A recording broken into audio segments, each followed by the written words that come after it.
Wah, terima kasih. This is the best music, praise and worship yang terbaik yang kita akhiri tahun ini. Saudara diberkati dengan praise and worship hari ini. Tepuk tangan yang meriah buat Tuhan ya.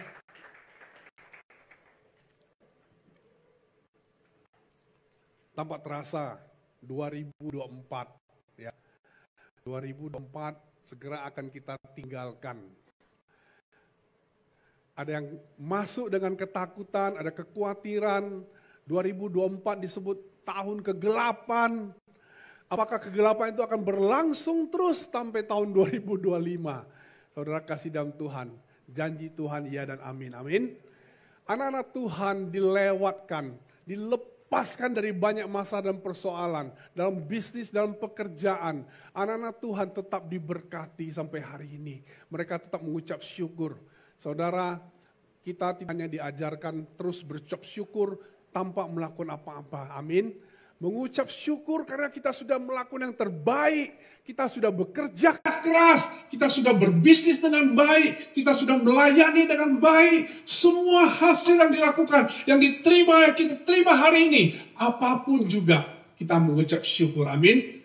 Yang terpenting kita sudah melakukan dengan sungguh-sungguh ya. Jangan terus bersyukur Tuhan terima kasih, tapi tidak melakukan apa-apa. Saya percaya anak Tuhan di sini tidak ada yang seperti itu. Amin. Kita harus melakukan hal yang terbaik. Saya bekerja di satu perusahaan, saya setiap kali merekrut orang, saya sudah katakan, ketika saya merekrut mereka, benar gak kamu katakan bisnis ini tidak bisa jalan? Oke, saya akan percaya kalau kamu sudah lakukan dengan baik. Sudah lakukan dengan mati-matian. Kalau dia orang sales, dia sudah kerja sungguh-sungguh. Setiap hari buat planning. Sudah ketemu 5-10 orang. Sampai segitunya. Sampai lembur-lembur. Mati-matian. Demi bisa berhasil untuk semua pekerjaan. Termasuk yang di operation. Termasuk yang di sales. Semua dimanapun juga. Kalau sudah lakukan yang terbaik. Kita baru boleh memutuskan bisnis ini jalan atau tidak jalan. Amin. Banyak orang buka usaha. Aduh, gak bisa jalan Pak, saya tutup. Kenapa? Gak jalan. Tapi usaha gak pernah diurus dengan sungguh-sungguh. Tidak pernah dipikirkan, tidak pernah kreatif. Terus ditutup, terus menyangka Tuhan, kenapa tutup Tuhan? Itu tidak fair menurut saya. Amin. Kita harus lakukan yang terbaik. Juga dengan keluarga saudara. Saudara, kalau sampai ada masalah dan persoalan dalam keluarga, itu saya bisa mengerti. Tapi saudara harus melakukan upaya yang terbaik untuk menyelamatkan keluarga saudara. Saudara harus melakukan yang terbaik untuk menyelamatkan anak-anak saudara.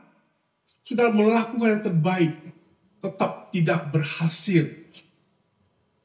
Apa boleh buat? Amin. Tapi kalau kita tidak melakukan apa-apa, terus rumah tangga kita berantakan, tidak mau kerja, malas, tidur-tiduran. Terus karena kita gagal, keuangan tidak baik, bisnis tidak bagus. Tuhan kok begitu ya? Itu tidak fair buat Tuhan. Tuhan bisa marah juga ya, amin. Saudara menangkap maksud saya ya. Saya percaya di sini tidak ada orang seperti itu. Kalaupun ada, saudara bertobat kepada Tuhan. Masuk tahun 2025. Saudara harus mati-matian. Nanti ada pesan Tuhan di akhir sesi saya. Saya minta waktu 50 menit ya. Panitia. 50 sampai 60 menit lah. Jangan dikejar-kejar kayak Natal kemarin. Karena ada pesan penting di akhir tahun ini. Bagaimana kita mengelola resources yang Tuhan sudah sediakan. Jangan disia-siakan resources yang Tuhan sudah siapkan dengan yang terbaik dalam hidup kita. Amin. Saya akan masuk ke tema kita hari ini. Minggu kelima. Tema winter kita adalah transforming the world. Ya, mentransformasi dunia. Woi, keren banget. Transforming the world. Tapi apa yang harus kita lakukan? Untuk mentransformasi dunia, kita harus mentransformasi diri kita. Amin. Saya sudah katakan berkali, baru keluarga kita, baru skop yang lebih besar, pelayanan, kota, baru bisa sampai ke bangsa-bangsa. Semua dimulai dari saudara dan saya. Amin. Desember temanya adalah Advancing Kingdom Culture. Ya, memajukan, melakukan, meningkatkan, mempraktekkan budaya kerajaan. Ayat utamanya adalah di 1 Tesalonika 1 ayat 7 sampai 8. Ini sudah kita baca berulang-ulang sepanjang bulan ini. Minggu kelima temanya adalah Global Impact. Global Impact. Pengaruh yang mendunia, global. Ya. Bagaimana yang disebut dengan global impact? Salah satu hal yang perlu kita perhatikan adalah berjejaring, networking, katakan networking. Menyebarkan budaya kerajaan Allah ke seluruh dunia. Kita ini adalah representative of Christ Kingdom. Ya, kata amin. Jangan terus-terusan dibilang, gua rock nih. Apa itu rock? Rock wanita, bukan. Representative of Christ Kingdom. Kita ini duta besar kerajaan Allah. Kita membawa budaya kerajaan. Jangan menjadi orang kerajaan sorga tapi tidak berbudaya. Orang Indonesia harus punya budaya Indonesia, amin. Orang Inggris punya budaya Inggris. Orang Amerika punya budaya. Anak kerajaan punya budaya kerajaan, amin. Haleluya. Kita harus mengembangkan budaya kerajaan sorga di bumi ini. Bukan di sorga, amin. Surga itu ada di bumi, amin, haleluya. Kita akan hidup sampai Tuhan Yesus datang di sini. Kita akan memerintah bersama Tuhan di bumi yang kita cintai ini. Tidak banyak tempat yang pilih, tapi di bumi. Berjejaring, menyebarkan budaya kerajaan Allah ke seluruh dunia. Ya. 1 Tesalonika 1 ayat 7 sampai 8. Kecil ya. Sehingga kamu telah menjadi teladan untuk semua orang yang percaya di wilayah Makedonia dan Akhaya. Makedonia bicara adalah wilayah utara setelah kerajaan Romawi, utara Yunani, dan Akhaya wilayah selatan di Yunani. Perkataan Makedonia dan Akhaya ini selalu menggambarkan, mewakili negara Yunani, ya. Itu banyak sekali ditemukan di Alkitab. Tetapi karena dari antara kamu firman Tuhan bergema, bukan hanya di Makedonia dan Akhaya saja, tapi di semua tempat telah tersiar kabar tentang imanmu kepada Allah. Sehingga kami tidak usah mengatakan apa-apa tentang hal itu. Saudara, kita ini membawa visi Tuhan. Bukan cuma di Yunani, tapi di luar Yunani. Bukan cuma di Makedonia, Akhaya, tapi di seluruh dunia. Misi inilah yang Tuhan Yesus mau kita hidupin. Yang sudah kata amin. Sehingga kita ini menjadi Alkitab berjalan. Karakter kita dicontoh oleh banyak orang. Hidup kita menjadi hidup yang menjadi teladan bagi banyak orang. Orang melihat kita, orang melihat Tuhan. Amin. Orang mau tahu Tuhan Yesus, dia hanya perlu tahu melalui hidup kita. Begitu luar biasa cita-cita Tuhan di dalam kehidupan kita. Itulah anak Tuhan, saudara dan saya diciptakan. Kita harus memiliki prinsip ini, Christ likeness, keserupaan dengan Allah. Satu pencapaian yang tidak mudah. Tapi kalau Tuhan berkehendak, saudara dan saya bisa lakukan. Katakan amin. Mengenai berjejaring, networking ini, saya mau ambil dari Lukas 5 ayat 4. Bisa tampilkan? Katakan begini, bertolaklah ke tempat yang dalam dan tebarkanlah jalamu untuk menangkap ikan. Tuhan Yesus bisa melakukan mujizat sendiri, yang benar? Ya, ini saya sudah jelaskan. Kenapa Tuhan Yesus di kayu salib? Dia kan bisa menghilang gitu ya, seperti itu ya.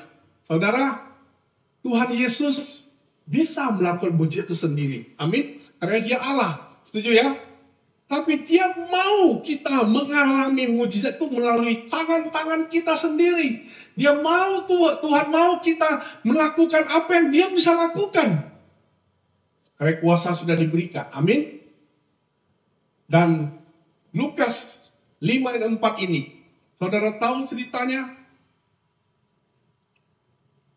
Nelayan-nelayan yang sudah expert ini, sudah pulang tidak ada hasil, pergi lagi. Dan ketaatan itu membawa hasil yang luar biasa. Menurut mereka itu mujizat. Amin. Sehari-hari nggak ada ikan. Tapi ini cuma dengar, tebarkan di tempat yang dalam. Dan tebarkanlah jalamu untuk menangkap ikan. Mungkin, ini penafsiran saya. Nelayan itu suka main di dangkal, di air dangkal. Kita itu juga suka main di comfort zone. Di area-area yang dangkal, yang menurut kita itu aman, yang kita kuasai. Tapi ketika kita dihadapkan pada suatu keadaan untuk masuk ke area yang lebih dalam, yang kita tidak kuasai, kita tuh takut, gak pernah lakukan. Makanya kita tidak pernah berhasil. Kalaupun berhasil, terbatas. Karena memang kita terbatas. Amin. Hari ini Tuhan mengajarkan saudara dan saya, tahun depan, jangan lagi bermain di air dangkal terus. Amin. Lakukan sesuatu yang out of the box. Yang tidak pernah orang lakukan. Yang kalau waktu itu kamu lakukan, kamu takut. Tahun depan, jangan takut lagi. Amin. Karena Tuhan menyertai saudara dan saya. Yang setuju katakan amin. Bermain di tempat yang dalam. Bertolaklah. Ini Tuhan Yesus buat mujizat. Dia melakukan keadaan yang sama, situasi yang sama. Tidak ada istimewa, tidak ada pancing ajaib, tidak ada jaring ajaib, tidak ada kapal speedboat waktu itu. Kapalnya sama. Bertolak ke tempat yang dalam dan tebarkan jalamu yang sama seperti biasanya untuk menangkap ikan. Tuhan tidak kasih peralatan canggih dong. Gak ada radar waktu itu. Amin. Mereka menangkap apa yang sama. Cuma bedanya sekarang tebarkan di tempat yang dalam. Ini maknanya luar biasa. Jangan lagi kita main di dangkal. Yang sudah katakan amin. Lakukan sesuatu yang berbeda. Tanggal 31 malam, kalau saudara tidak ada acara, saudara berdoa satu keluarga, renungkan apa yang harus saudara lakukan. Tentu saja bersyukur ya, sampai akhir tahun. Tahun depan saya mau mesti apa? Masih malas-malasan nggak? Masih bangun tidur siang-siangan nggak? Haleluya. Masih mau seadanya nggak? Saya suka quote ini. Ya uang banyak juga nggak dibawa mati, benar sih. Kalau udah mati nggak bisa dibawa. Tapi kalau lagi hidup nggak ada uang, rasanya kayak mau mati, benar nggak? Setuju ya? Ya, tapi bukan itu yang dikejar. Carilah dalam kerajaan Allah dan kebenarannya, maka semuanya akan ditambahkan kepadamu. Amin. Itu uang itu datang sendiri. Jangan kejar uang. Saya sudah bilang berkali-kali. Uang itu kakinya 4. Ini ya, kakinya 4. Kamu cuma 2, kecuali kamu jenis lain. Bisa kejar uang itu. Amin. Harus kejar Tuhan. Supaya uang yang berkaki 4 itu yang mengejar kita. Lebih mudah dia kejar kita daripada kita kejar dia. Caranya lakukan apa yang Tuhan suruh. Cari dahulu kerajaan Allah dan kebenarannya. Ya, nanti akhir sesi saya ada pesan buat saudara. Bagaimana persiapan untuk tahun depan. Jadi saya akan cepat saja.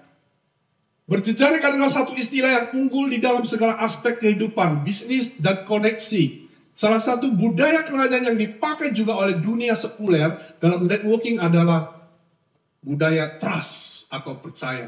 Amin. Anak Tuhan harus bisa dipercaya. Bukan cuma mempercayai, tapi harus trusted. Harus bisa dipercaya. Amin.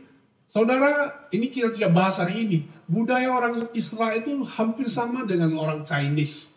Luar biasa. Dalam hal bisnis ya. Makanya lu lihat orang Chinese banyak sukses. Orang Yahudi itu di Amerika, di mana-mana di dunia itu jarang yang miskin. Mereka itu networkingnya sesama keluarga. Ya ini nepotisme sih. Kalau ada keluarga dia yang mau berbisnis, itu keluarga yang lain itu support habis-habisan. Kalau beli barang, daripada beli sama orang lain, beli sama keluarga walaupun mahal. Dikasih bantu modal, nggak perlu dipinjamin, hitung bunga, tapi semurah-murahnya. Amin. Tapi orang itu harus bisa dipercaya. Amin. Jangan sudah dikasih uang hilang. Uang orang dipikir, banyak orang berpikir uang orang lain itu uang sekitar. Makanya hilang uangnya. Sekarang kita berpikir setiap uang yang kita punya itu Tuhan punya. Supaya kita nggak pelit. Amin. Kalau kita punya, kita gerak. Gak bisa kita lepas tangan ini. Padahal Tuhan sudah katakan apa yang kamu lepas, itu akan diberikan. Amin. Lebih besar lagi. Haleluya. Ya, saya kemarin dengar kesaksian David ya, aduh saya diberkati banget. Saya itu kayak Ishak yang mau dikorbankan, ya, Abraham mau korbankan anaknya. Tapi last minute nggak jadi gitu ya. Nanti saudara dengar dari David langsung lah. Dia ada sesuatu yang sangat berharga yang dia perjuangkan bertahun-tahun. Dia lepaskan begitu saja buat Tuhan. Tapi Tuhan tidak ngambil begitu saja. Amin. Tuhan kasih yang lebih luar biasa. Apa yang seperti mati ternyata hidup kembali. Amin. Apa yang seperti hilang di dalam Tuhan ternyata itu berkelimpahan. Tidak ada yang pernah dipikirkan.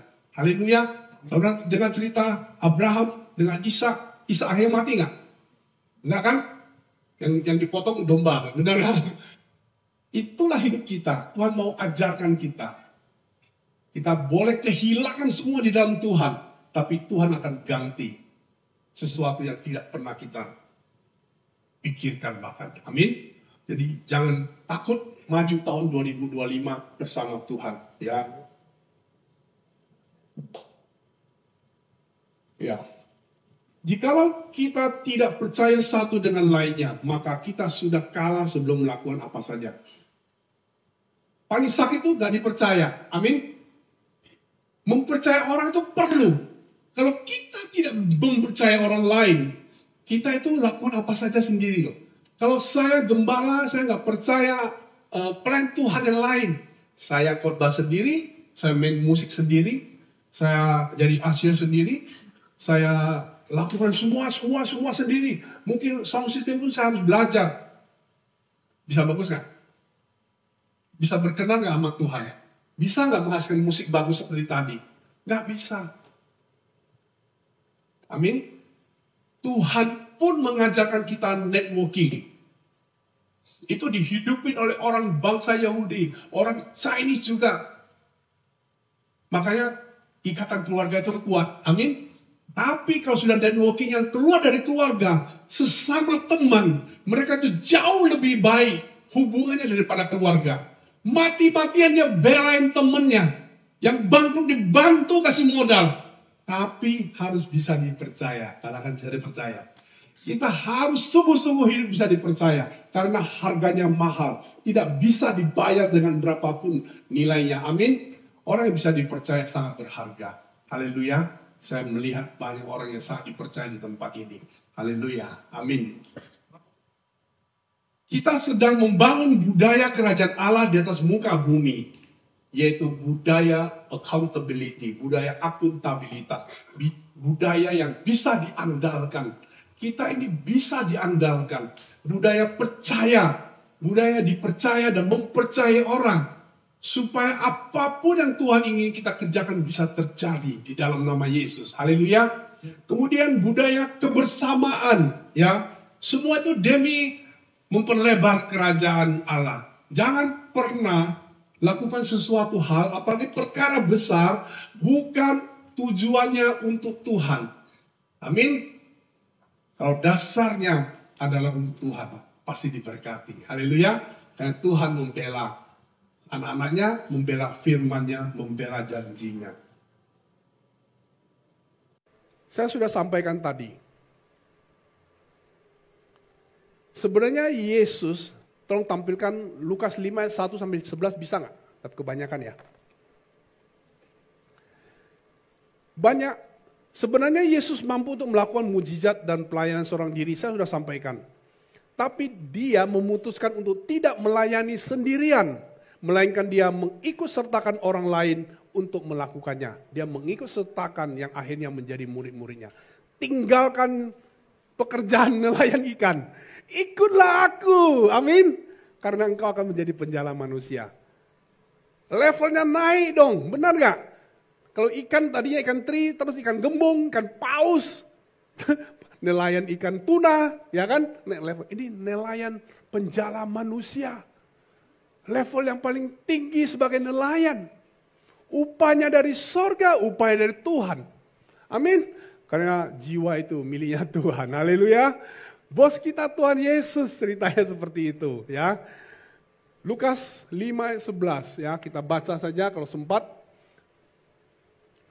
Oke.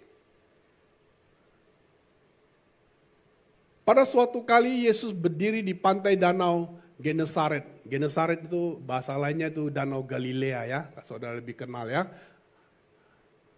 Sedang orang banyak mengerumuni, dia hendak mendengarkan firman Allah. Ia melihat dua perahu di tepi pantai, nelayan telah turun dan sedang membasuh jalannya. Tadi saya sudah sampaikan sebenarnya, ia naik ke dalam salah satu perahu itu, lalu perahu Simon, dan menyuruh dia supaya menolakkan perahunya sedikit jauh dari pantai, lalu ia duduk dan mengajar orang banyak dari atas perahu. Setelah selesai berbicara, ia berkata kepada Simon, bertolaklah ke tempat yang dalam dan tebarkanlah jalamu untuk menangkap ikan, yang tadi kita bahas.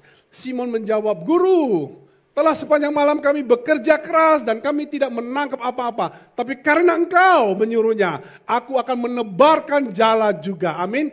Artinya apa? Taat karena Tuhan ya. Ketaatan karena Tuhan itu harus dibayar dengan harga mahal. Wah, ini dari Tuhan Yesus, saya matiin dulu.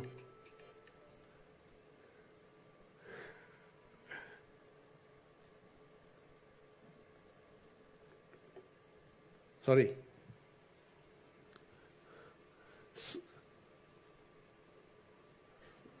6 ya. Dan setelah mereka melakukannya, mereka menangkap sejumlah besar ikan.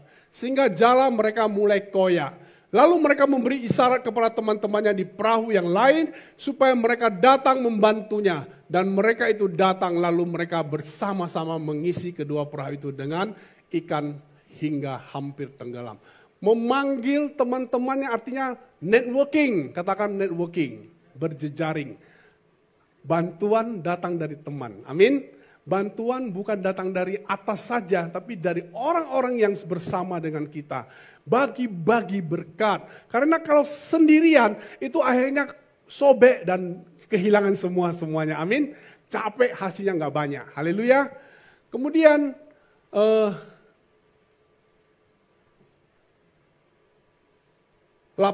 Ketika Simon Petrus melihat hal itu, ia pun tersungkur di depan Yesus dan berkata, Tuhan, pergilah daripadaku karena aku ini seorang berdosa. Nah, orang rendah hati bisa minta ampun sama Tuhan ya. Kita belajar di sini. 9. Sebab ia dan semua orang yang bersama-sama dengan dia takjub oleh karena banyaknya ikan yang mereka tangkap. Demikian juga Yakobus dan Yohanes anak-anak Zebedeus yang menjadi teman Simon. Kata Yesus kepada Simon, jangan takut, mulai dari sekarang engkau akan menjala manusia. Tuhan suruh tinggalkan pekerjaan itu. Dia sebagai nelayan biasa, sekarang menjadi nelayan manusia.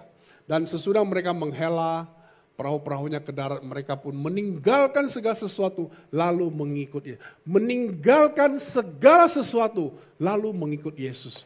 Banyak contoh untuk mengikut Yesus, saudara tidak perlu kaya raya, tidak perlu tunggu saudara diberkati berlimpah-limpah. Saudara hanya perlu satu keputusan, tinggalkan segala-galanya, ikut Yesus. Bukan saya suruh saudara besok jual rumah, jual tanah terus gitu, bukan ya. Tapi kalau itu saudara bisa lakukan buat Tuhan, wah dahsyat men. Melayani sepenuh waktu. Haleluya. Saya bukan full timer. Saya full heart. Saya kerja overflow. Katakan overflow. Lebih dari full timer. Amin. Saya dengan teman-teman semua di sini nggak digaji, tapi kita kerja lebih dari seorang karyawan, karena kita bekerja buat Tuhan. Kesaksian terlalu banyak, terlalu baik kebaikan Tuhan di dalam kehidupan saya dan beberapa teman di sini. Apa yang kita dapat dari materi itu nggak ada artinya. Haleluya, haleluya. Matius 18 ayat 19 sampai 20, bisa tampilkan? Saya baca saja. Dan lagi aku berkata kepadamu, jika 2 orang daripadamu di dunia ini sepakat meminta apapun juga. Tuhan selalu bilang 2 atau lebih. Artinya berjejaring, tidak bisa sendirian. Ya, Ada ayat yang tadi kita baru baca lucu. Kalau makan Kentucky itu nggak baik, nggak sehat, bisa cepat mati. Kalau sendirian harus ajak rame-rame, benar nggak? Ya, pinter juga ya Pak Koko. Siapa tadi gue lupa, Kuatien atau siapa? Harus makannya Pak Daniel ya. Makannya jangan sendiri. Tidak baik pria itu hidup sendiri, makanya perlu menikah, benar nggak? Ya, haleluya. Dan lagi aku berkata kepadamu, jika dua orang daripadamu di dunia ini sepakat meminta apapun juga, permintaan mereka itu akan dikabulkan oleh Bapakku yang di sorga. Sebab di mana 2 atau 3 orang berkumpul dalam namaku, di situ aku ada di tengah-tengah mereka. Amin. Ini ayat yang dipakai sebagai dasar kita berdoa dengan keluarga dan lain sebagainya di rumah setiap hari. Amin. Mesbah keluarga yang Pak Roni himbau terus kepada kita. Tapi bukan terbatas sama itu. Di dalam bisnis pun juga, di dalam bekerja pun juga, orang-orang yang egois yang tidak mau pekerjaan diganggu sama orang lain, itu tidak bisa maju. Takut sekali pekerjaan diketahui orang lain. Dia kerjain sendiri matinya. Tidak pernah libur, tidak pernah cuti. Karena kalau cuti pekerjaan diketahui orang lain. Kan sengsara, benar gak? Saya ini banker, saya kerja di bank. 8 tahun lebih. Kalau banker itu, terutama pimpinan bank, tidak mau cuti-cuti, itu kita dicurigai sama perusahaan. Ada apa ini? Jangan-jangan ada yang kamu sembunyikan. Amin. Kita hidup harus bersama dengan tim. Teamwork, team. T-E-A-M. Together everyone achieve more. Katakan together everyone achieve more. Bersama kita akan mendapat lebih. Setiap orang bisa mendapat lebih kalau bersama-sama yang lain. Banyak perkara besar tidak bisa dikerjakan sendirian.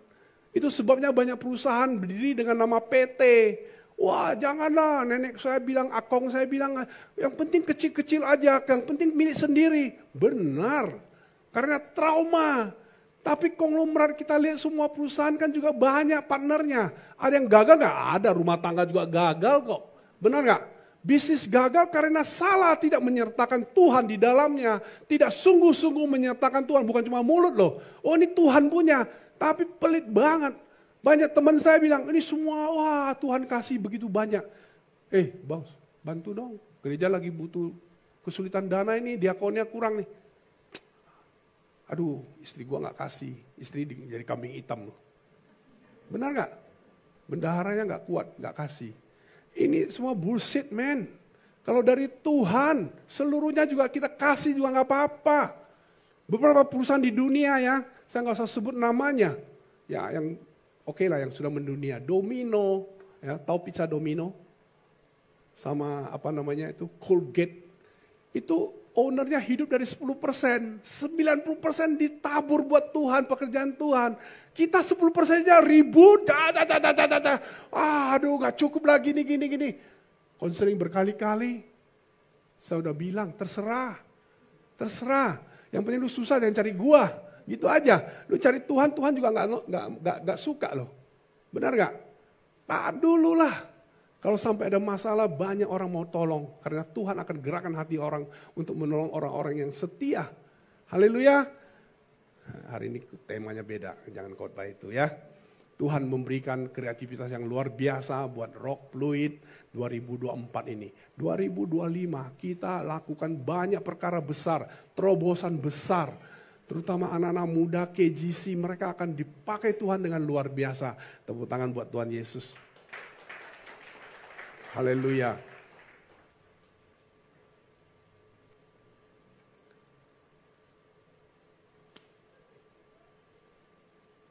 Tindakan Tuhan Yesus di danau Galilea, Genesaret, bukan cuma mengajarkan bagaimana menangkap ikan secara mukjizat, melainkan ada beberapa perihal yang perlu kita perhatikan bagi keberhasilan kita untuk memberi dampak kerajaan Allah dengan berjejaring. Ya, kalau saudara nanti banyak baca di Alkitab ada danau Galilea, danau Genesaret, terus ada danau Kinerot. atau Laut Tiberias atau Danau Tiberias, itu hampir sama lah semua ya. Ya, semua sama ya. Ada beberapa hal yang kita mau perhatikan untuk memberi dampak kerajaan Allah dengan berjejaring. Yang pertama, saya cepat saja ini, waktu saya tinggal tidak banyak. 1, wah ini kecil banget, bisa baca? Oke, baca aja ya. Tuhan Yesus memilih untuk bekerja sama, ya. Nah ini penting. Tuhan Yesus memilih untuk bekerja sama. Tuhan bukan tidak bisa melakukan mujizat sendirian, amin. Tapi dia memilih bekerja sama, ada maksudnya, ya. Sekali lagi dia mampu melakukan mujizat sendirian, tapi dia melibatkan orang lain yang nantinya akan menjadi murid-muridnya, ya. Nelayan-nelayan itu nanti jadi murid-muridnya. Dia ingin nelayan-nelayan profesional ini mengalami mujizat melalui tangan mereka. Tuhan mau kita alami, katakan kita alami. Mujizat itu kita alami, bahkan kita jadi pelaku mujizat itu sendiri. Haleluya, karena Tuhan bilang kuasa sudah diberikan, seluruhnya loh, bukan sebagian loh. Seluruhnya, iblis saja gak punya kuasa itu. Kita yang kadang-kadang menyerahkan kuasa kita kepada iblis, ditipu. Iblis itu sudah gak ada kuasanya, kita takut sama dia. Ya, ada teman di sini, Pak, kayaknya ada angin apa ya kalau saya duduk sendirian, geblek lah. Lu doa dong, benar gak? Iblis itu takut sama kita, bukan kita takut sama iblis. Nah sekarang agak bagus, benar gak? Anak Tuhan, ya iblis mah di mana-mana lah, bukan di kolong jembatan aja. Dia ada di rumah mewah, di istana, di gereja. Yang duduk sini enggak ya, tapi yang gak kelihatan. Iblis di mana-mana. Gak bisa dicegah kok, ya. Masa mesti tempel-tempelin itu tahu gitu banyak? Kayak percaya begituan, benar gak? Tapi iblis gemetar lihat penyembahan tadi. Takut, panas dia, kabur. Ntar udah selesai ibadah dia balik lagi. Ya begitu. Tapi gak ada yang menakutkan, benar gak? Lebih takut loh istri galak. Lu berselingkuh, ketahuan lu lebih galak daripada iblis. Serius. Coba aja, nggak, jangan coba ya. Jangan coba, kacau nanti. Gua nggak ada waktu konseling. Jangan, takut sama Tuhan aja, ya. Jangan takut sama iblis. Yang kedua, Tuhan Yesus menggunakan keadaan yang wajar untuk yang luar biasa. Kan benar kan tadi, wajar-wajar aja. Cuaca wajar, lautnya wajar, kapalnya sama, nelayannya sama, jaring yang masih itu-itu juga. Tekniknya sama, tidak ada yang mustahil. Cuma Tuhan suruh kali ini dia mau taat saja. Tuhan buat mujizat dari orang-orang yang biasa. Amin. Bukan pendeta yang bikin mujizat. Saudara juga bisa buat mujizat. Haleluya. Saudara juga bisa mengalami. Bukan orang yang kudus. Doa puasa 1 tahun 365 hari. Ngomong doa puasa. Ada doa puasa ya. Tanggal 1 sampai 21 ya. Rock International Ministry. Saya sarankan saudara ambil doa puasa Daniel saja, bukan Pak Daniel ini. Pak Daniel, puasa Daniel, makan itulah C ya, vegetarian. Tapi doa, ya amin. Makan telur bolehlah, cincai telur. Ya kan, dianggap bukan hewan. Saudara ambil, karena tahun depan, bukan kita percaya mistis doa puasa, supaya kita dilatih kalau sampai keadaan sulit pun, kita sudah terlatih 21 hari makan makanan sederhana. Sampai tanggal 31 ini kalian makan sebanyak-banyaknya. Mau steak apa terserah. Mau yamcha, mau apa terserah. Makanya saya nggak mau makan lagi tanggal 1. Jangan ajak saya ya. Jangan kasih tahu kalau ajak saya ya. Dan jangan ini. Saudara, itu buat latihan ya. Jemaat Tuhan jangan lupa doa puasa. Sekalian irit-irit budget yang sudah over tahun lalu. Dengan makan sayur itu lebih murah, lebih sehat ya.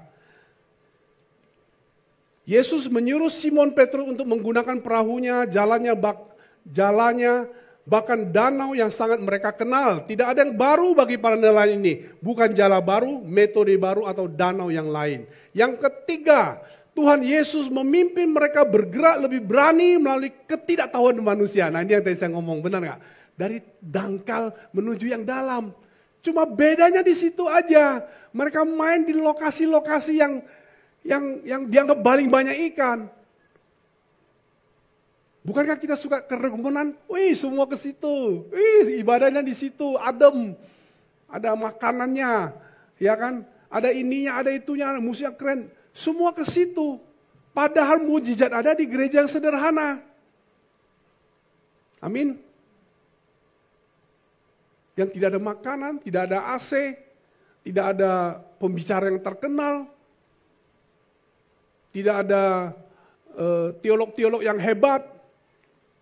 Mujizat terjadi karena kelemahan mereka. Tuhan itu paling gak suka sama orang yang terlalu pintar melebihi Tuhan Yesus. Amin. Mujizatnya tidak bisa.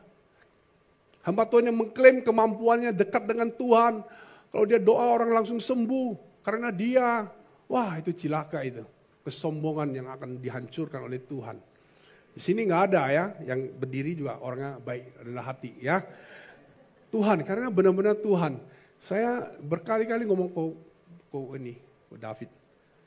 Sabtu malam jangan ngajak gua keluar nih. Gua perlu 7-8 jam. Nulisnya sih cuma 1 jam. Renungkannya itu yang lama. Mikir bengong, mau tulis apa ya, mau sampai apa. Doa, gak ada wahyu juga. Mau sampaikan apa. Kalau terlalu banyak dari materi standar kayaknya kurang keren. Mesti ada sesuatu yang berbeda. Nah itu menyita waktu, amin. Itu perenungan, perlu perenungan. Keterbatasan ini membuat saya percaya. Tuhan lihat saya itu lemah, tolong Tuhan, amin. Haleluya, haleluya.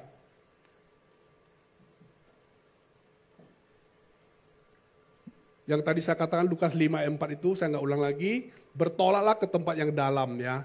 Jikalau Anda sedang galau menghadapi sesuatu yang asing bagi Anda, maka sebaiknya Anda tahu jikalau Yesus memimpin hidup Anda, jangan pernah Anda melihat ke belakang lagi. Tuhan, ini perlu ya, meninggalkan yang lama. Amin. Kemarin kita baptis 5 orang di Rock Spring Hill, tepuk tangan buat Tuhan Yesus.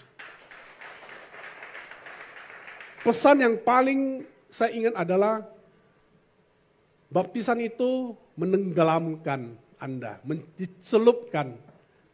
Dosa-dosa lama sudah dihapus dan Tuhan tidak ingat-ingat lagi. Dibuang di palung laut, di bagian yang paling dalam dari laut. Laut sudah dalam, di bagian, di tubir laut yang paling dalam dan paling gelap.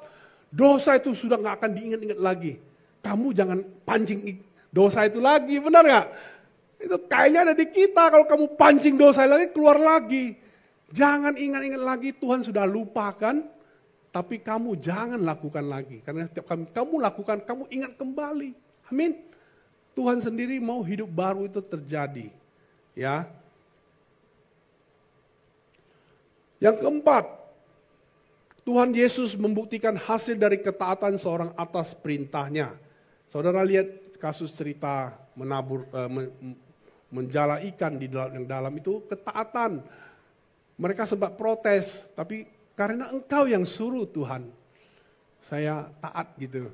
Nah itu penting, submission kepada Tuhan, penundukan diri kepada Tuhan. Kita kalau pakai logika kita pikir kita sudah pintar. Orang pikir dia pintar itu pintar nggak? Enggak, dia pikir dia pintar. Yang paling cilaka itu orang goblok itu, dia nggak tahu kalau dia itu goblok. Bener, susah sekali ngajarin orang yang tidak mau mengosongkan botolnya ini, gelasnya ini. Penuh terus, gimana saya ngisinya? Mau ketemu saya mesti kosongkan gelas dong. Ya siapa tahu saya kasih sesuatu yang lebih enak daripada aqua misalnya ya. Harus kosongkan, kalau datang penuh terus bertanya tapi dikasih tahu gak pernah bisa. Karena dia bawa dengan kepenuhan dia, kesombongan itu, pride-nya itu. Bagaimana mengajari orang sombong? Gak bisa, bebal. Lebih baik cari orang bodoh tapi mau belajar, teachable. Gampang membangun orang-orang yang mau belajar, walaupun kekurangan, walaupun miskin, walaupun muda, walaupun pendidikannya kurang. Tapi attitude-nya baik, attitude to learn, teachable, mau diajar. Orang rendah hati yang teachable. Orang sombong itu nggak bisa diajari, nggak bisa. Dia datang kepadamu hanya nguji. Lu udah capek ngomong berbui-bui, prakteknya tetap yang lama. Lu kesel nggak sama orang kayak gitu? Saya serahkan sama Tuhan, gue nggak mau urus orang kayak gitu. Benar nggak? Jadi kita harus ingat ini ya. Ketaatan. Tidak ada seorang pun dari para nelayan profesional yang pernah berpikir bahwa mereka akan menangkap ikan begitu banyak.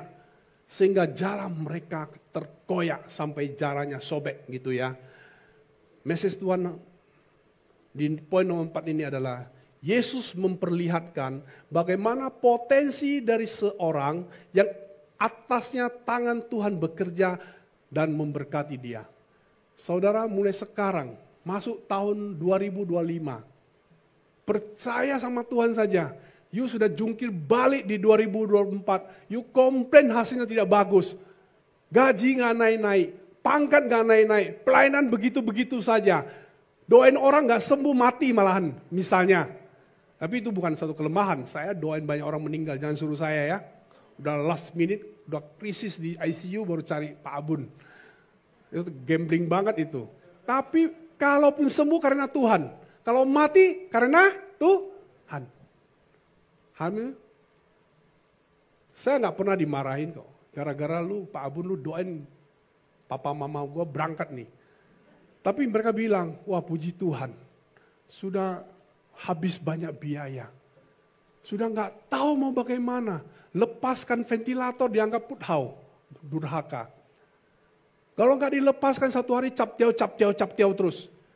Habis semua dananya. Rumah bisa dijual. 10 juta itu berapa puluh tahun yang lalu. Sekarang kadang-kadang sehari bisa 20 juta, 30 juta. Gawat loh, ventilator itu mahal. Amin. Saudara, percaya semua karena Tuhan.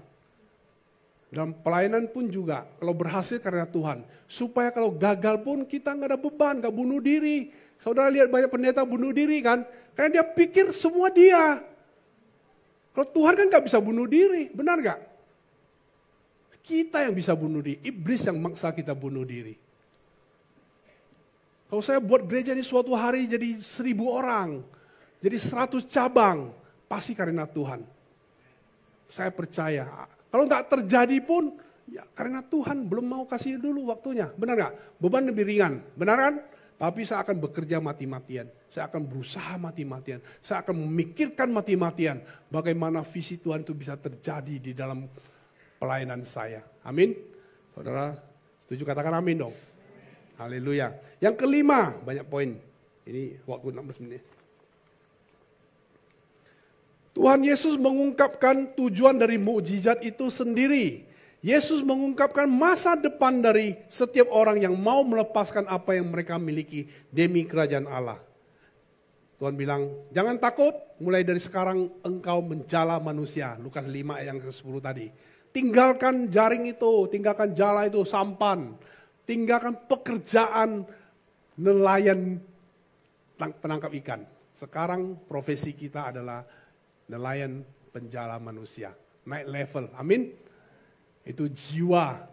Satu jiwa diselamatkan, sorga bersorak-sorai. Natalan terindah yang pernah saya alami adalah 5 anak muda dibaptis. Itu hadiah buat Tuhan. Yang luar biasa di Spring Hill. Beberapa anak muda ada datang hari ini. Luar biasa. Sangat berharga. Gak ada artinya. Kado dan lain-lain sebagainya itu gak ada artinya. Ya. Saya percepat saja. Saya mau masuk ke ini ada bagian yang saya sampaikan saja. Bagaimana kita bisa menjadi global impact ya. Saya menemukan banyak teman-teman pelayanan dalam bisnis juga. Saya nggak bisa berjejaring lagi, trauma. Bisnis ini diciak, bisnis itu diciak, pakai orang ini ditipu, pakai. Jadi lu pakai gua, lu merasa lu bakal ditipu juga dong. Nah kan Kan dampak itu kena ke kita, pelayanan kita jadi terhambat. Saudara, saya mau kasih tahu, kita boleh mengalami trauma dengan orang-orang yang jahat di dalam kehidupan kita sebelumnya. Kita tidak perlu, kita boleh beri pengampunan, boleh lupakan, boleh memberi pengampunan lah. Lupakan orang seperti itu. Jangan simpan pahit. Tahun 2025, jangan bawa sampah itu lagi ke tahun 2025 ya. Sampah kepahitan, sakit hati, kebencian, dendam. Itu bisa buat kapalmu karam, tahu nggak? Tenggelam. Bisa membuat semuanya tidak normal. Berkat yang tadinya sudah ditahan-tahan harusnya dicurahkan di Januari ini, tertunda lagi sampai tahun depan 2026. Apakah saudara mau mengalami itu? Kita tetap perlu berjejaring networking. Pilih orang-orang yang Tuhan kirim. Saya ajarkan saudara ya, kalau yang businessman, saya selalu doain begini. Tuhan, jauhkan saya dari orang-orang jahat. Di dalam bisnis, pelayanan, dalam segala yang saya kerjakan. Minta Tuhan jauhkan kita dari orang jahat. Sebaliknya Tuhan kirim orang-orang yang mensupport kehidupan saya, mensupport pelayanan saya, mensupport bisnis saya, sehingga apa saja yang kerjakan berkenama Tuhan dan Tuhan buat berhasil. Cuma itu, tutup doa seperti itu aja. Amin. Cobalah ya, formula ini saya sudah pakai bertahun-tahun. Saya merasa diberkati. Haleluya. Minta tepuk tangan Tuhan. Ya. Kita ini suka kadang-kadang begini, udah bangkrut nih, Tuhan kok bangkrut, kok tutup gini. Kan Tuhan yang suruh, Tuhan suruh, yang benar dong. Kita itu minta approval setelah kita approve dulu apa enggak. Udah tekan kontrak, Tuhan berkati kontrak ini ya. Itu tidak pernah tanya, Tuhan kontrak ini boleh diambil enggak? Kasih tanda dong Tuhan, doa puasa buat sebuah proyek. Mau cari pindah perusahaan baru, doa dong. Beberapa karyawan saya pindah, 1 bulan dipecat karena gajinya naik 50%. 500 ribu pindah, karyawan baik lagi. Saya udah 2 kali, gara-gara dia mau pindah, gue takut kehilangan orang, gue naikin, sama. Dia pakai cara yang sama lagi. Udahlah go to hell, jangan kamu itu ya. Gue bilang, udah lu pergi aja. Bulan depan Pak, gue boleh masuk lagi nggak? Boleh, pakai gaji UMR lagi, mau nggak? Gajinya udah 2 kali lipat dari UMR. Kesel kan? Saudara kalau lihat saya di panggung ini kan kudus. Saya hidup di bisnis juga kadang-kadang saya juga terpaksa tegas banget. Saya kemarin ini berita baik gereja ini karena perdebatan yang panjang soal perpuluhan dan lain sebagainya. Kita itu sampai kesulitan keuangan loh. Ya, tapi berita baiknya adalah kreativitas anak Tuhan tuh naik. Sudahlah Pak Abun, gak usah pikirkan jemaat mau nabur apa enggak. Kita buat perusahaan yang nanti uangnya buat gereja. Tepuk tangan buat Tuhan Yesus. Kita mulai merekrut orang. Pertanyaan saya sama. Statement saya sama. Kerja yang benar-benar. Kalau kamu tidak perform, saya akan pecat kamu. Kalau kamu gak perform, Ko David akan pecat kamu. Ko David direkturnya. Saya terpaksa jadi komisaris, ya gembala kan, supaya nggak ada pertengkaran, mengamankan aset. Saudara, kalau kita anak Tuhan kerja harus jauh lebih baik kualitasnya daripada orang dunia, setuju nggak? Jangan pikir, wah kan dia dibayar gini-gini, kita nggak dibayar, saya juga nggak dibayar, kok David nggak dibayar, nggak dikasih gaji. Saya gembala juga nggak dibayar. Bendahara semua nggak dibayar. Tapi saudara lihat kita kerja itu sungguh-sungguh. Demi Tuhan kita kerja sungguh-sungguh. Di kantor kalau telepon saya jam 12 malam, tanya urusan kantor. Lu bisa besok nggak bertelepon? Kecuali kantor kebakaran misalnya, saya mesti bangun gitu. Kalau nggak penting-penting cuma mau ingatin bahwa besok harus dibayar gini-gini. Besok aja ngomong urusan kantor. Tapi kalau urusan pelayanan, Pak bisa datang nggak ke rumah? Ini istri saya lagi ngamuk ini. Saya datang loh, saya bangun pakai celana pendek. Terpaksa. Karena apa? Karena tanggung jawabnya beda. Amin. Kita sungguh-sungguh di dalam melayani Tuhan. Haleluya. Haleluya. Amin. Yang pertama, kita harus berjejaring. Walaupun kita trauma. Harus bekerja sama dengan orang. Saya itu anti kalau semua bisnis dikerjain sendiri. Tuhan Yesus juga tidak mengajarkan begitu. Ya, saya mau encourage saudara. Saudara tetap harus berjejaring. Pilih orang-orang baru yang dari Tuhan. Doa sungguh-sungguh.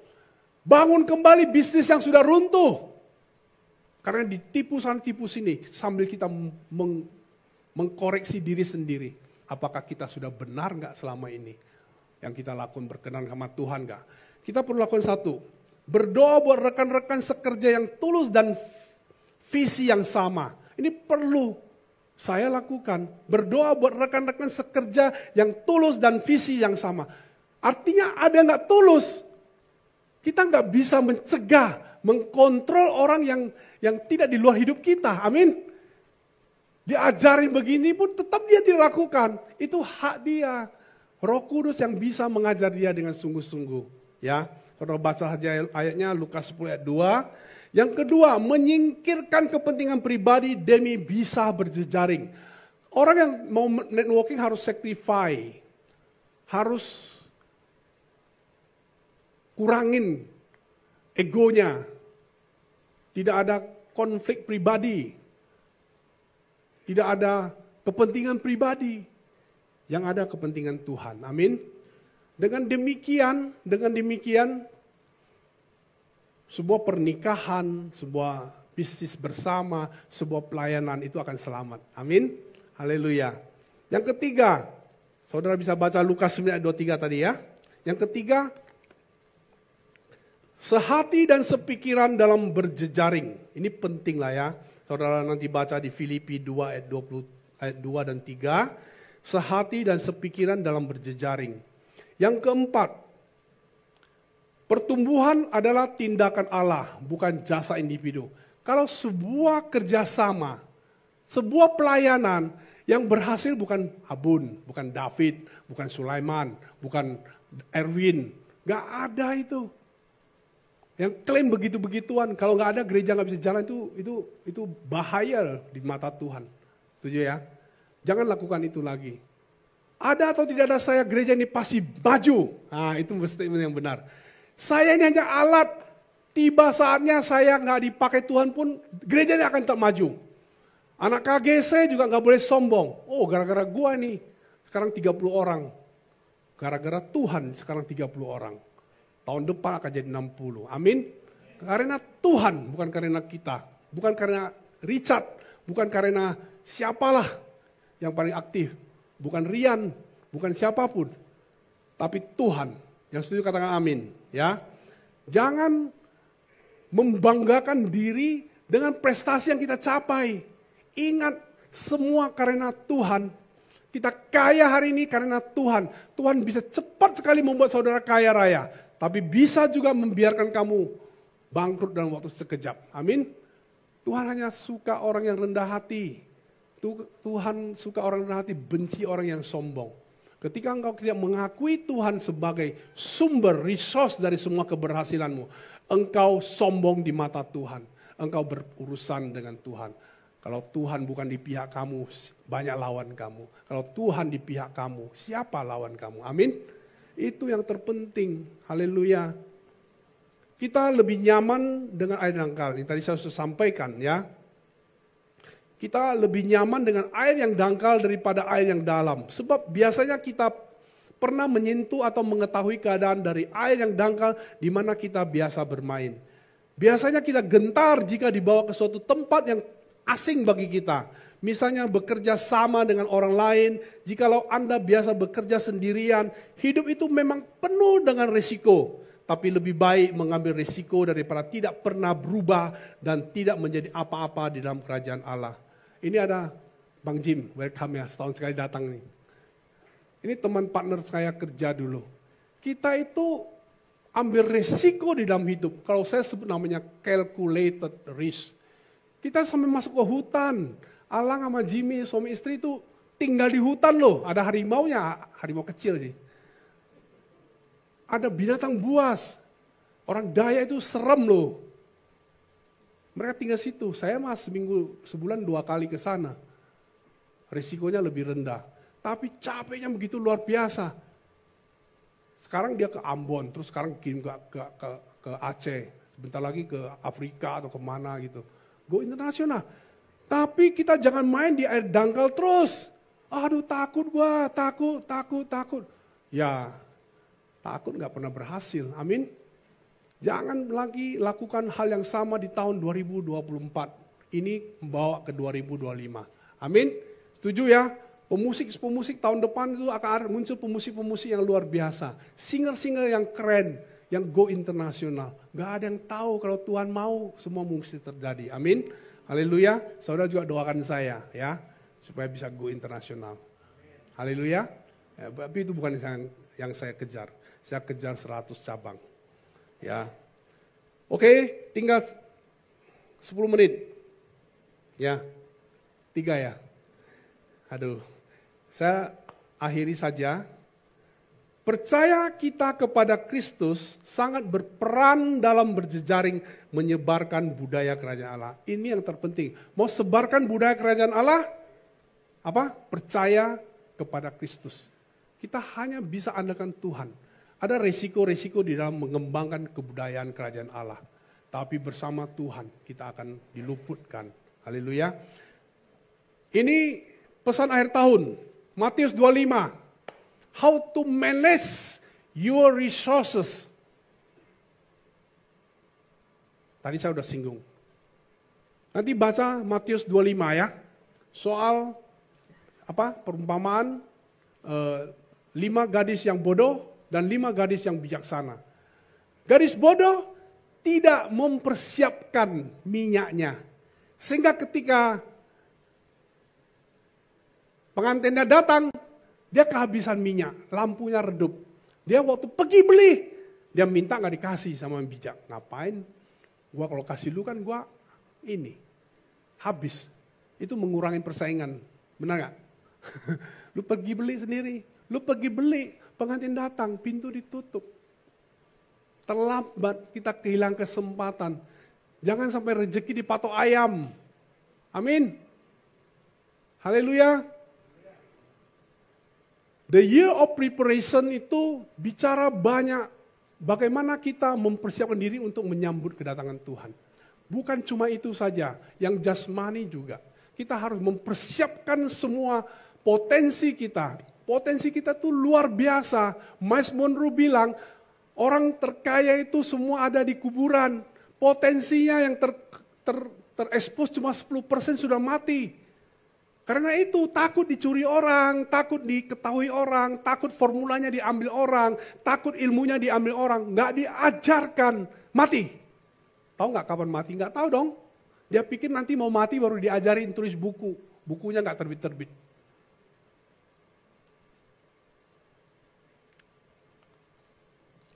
Die empty, mati dengan kosong.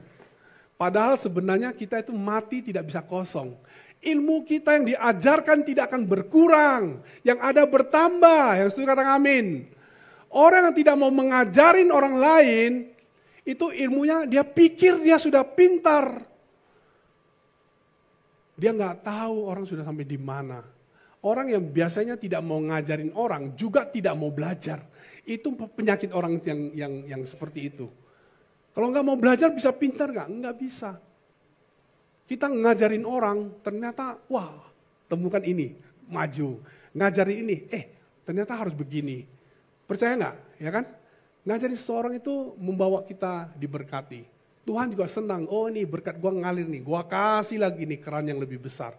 Kita jadi pipa, jangan mampet di kita. Saudara baca mengenai talenta. Talenta Tuhan berikan, ada yang 1, ada yang 2, ada yang 5, ada yang 10. Nggak ada yang 10. 5 jadi 10. Dia kerjakan resources yang Tuhan berikan. Sumber yang Tuhan berikan, dia investasi. 5 jadi 10. Yang terima 1, dia timbun di tanah. Amin. Di talk show saya, di saudara bisa baca kembali, itu bagaimana manajemen, mengelola resources, sumber keuangan kita supaya kita survive. Saya juga mengelola gereja ini dengan hikmat Tuhan, dengan semua potensi yang saya punya. Pernah nggak kita kesulitan? Pernah, tapi Tuhan tolong. Kalau nggak dikelola dengan baik, kita mungkin 5-10 tahun yang lalu kita sudah game over. Amin. Semua karena anugerah Tuhan. Tapi 2025 kita akan kelola dengan lebih baik. Amin. Pesan tahun depan, manage your resources.